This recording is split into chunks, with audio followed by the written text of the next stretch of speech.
ternyata perdebatan ruang akademik, ruang intelektualitas, ruang politis ini tidak ditindaklanjuti secara politis, secara akademis, secara debat intelektual yang terbuka di hadapan publik, tapi mulai mencari-cari kesalahan tim kami.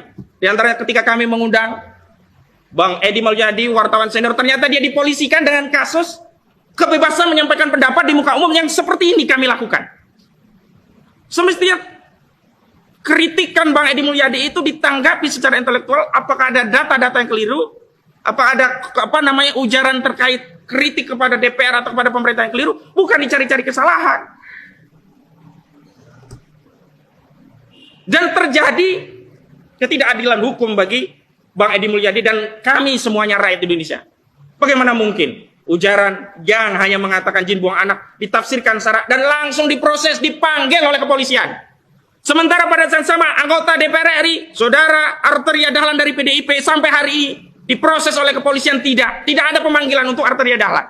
Di mana ketentuan pasal 27 Undang-Undang Dasar 1945 bahwa setiap warga negara berkesamaan kedudukannya di hadapan hukum. Ini menunjukkan hukum itu hanya bagi penguasa. Hukum hanya bagi yang pro penguasa. Hukum hanya bagi mereka yang menjadi bagian dari oligarki. Tapi bagi rakyat, bagi kami yang hanya mengkritisi, yang kami sebenarnya tidak dibayar, semestinya DPR yang mengkritisi eksekutif. Karena sesuai dengan konstitusi, DPR itu menjadi lembaga penyeimbang. Selain punya fungsi legislasi, punya fungsi budgeting, juga punya fungsi controlling. Mengontrol kinerja presiden, kinerja eksekutif. Bahkan diberi wewenang dari hak angket sampai menyatakan pendapat. Dan HMP itu bisa berujung kepada pemakzulan. Dan ini tidak pernah dilakukan oleh DPR. Semua produk usulan dari eksekutif diketok tok. Jadi tidak ada, nyaris tidak ada bedanya DPR era now dengan DPR pada masa Orde Baru, bahkan lebih parah.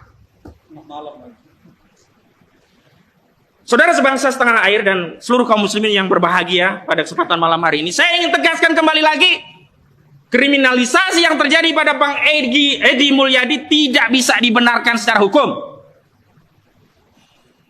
Saya ingin nanti pembacaan resmi tentang itu akan dibacakan oleh Sekjen KPAU, Bung Riki Fatamazaya. Tapi bagaimana mungkin ada panggilan yang semestinya 3 hari diatur KUHAP itu minimum, itu 2 hari langsung. Seperti kejar tayang nih Polri. Pak Kapolri, Pak Listio Sigit Prabowo, kok kejar tayang pada kasus Bang Edi Mulyadi? Kenapa kepada Arteria Dahlan Anda tidak melakukan hal yang sama? Di mana keadilan hukum? Jadi kami mengerti kenapa ada satu kepala desa di wilayah Kalimantan itu sampai diseret-seret tanahnya memenuhi panggilan polisi. Luar biasa karena sengketa tanah adat yang ada di Kalimantan. Dan itu viral videonya. Jadi wajar kalau kepolisian di daerah mungkin bisa melakukan hal itu. Kapolri saja, Polri yang di tingkat pusat, Mabes, ngirim surat panggilan saja tidak sesuai prosedur KUHAP. Nanti akan dibacakan rinciannya. Dan tentu saja kepada segenap kaum muslim seluruh rakyat Indonesia, saya ingin tegaskan apa yang dilakukan oleh Bang Edi Mulyadi dan kami dari KPU ini semata-mata untuk kepentingan seluruh rakyat Indonesia. Tidak ada kepentingan kami pribadi. Karena itu kalau hari ini Bang Edi Mulyadi mendapat musibah, diduga dikriminalisasi dengan pendekatan hukum, padahal itu adalah pesanan oligarki diduga kuat. Kita bisa baca ini pesanan oligarki diduga kuat dari mana? Dari pembicaraan sosial media yang di situ kubu-kubu rejim semua ikut meramaikan. Si Abu Janda CS itu ikut meramaikan Twitter untuk meminta proses hukum kepada Bang Edi Mulyadi. Pada saat yang sama, Abu Janda CS itu diam bungkam ketika ada ujaran terkait bahasa Sunda yang dilakukan oleh Arteria Dahlan. Ini bisa kita baca jelas, ini semua tunggangan dari oligarki. Yang mereka terusik kebijakannya, terganggu dengan pernyataan-pernyataan yang tegas di hadapan penguasa yang zalim, pernyataan-pernyataan yang benar, al-haq yang akan meruntuhkan al-batil.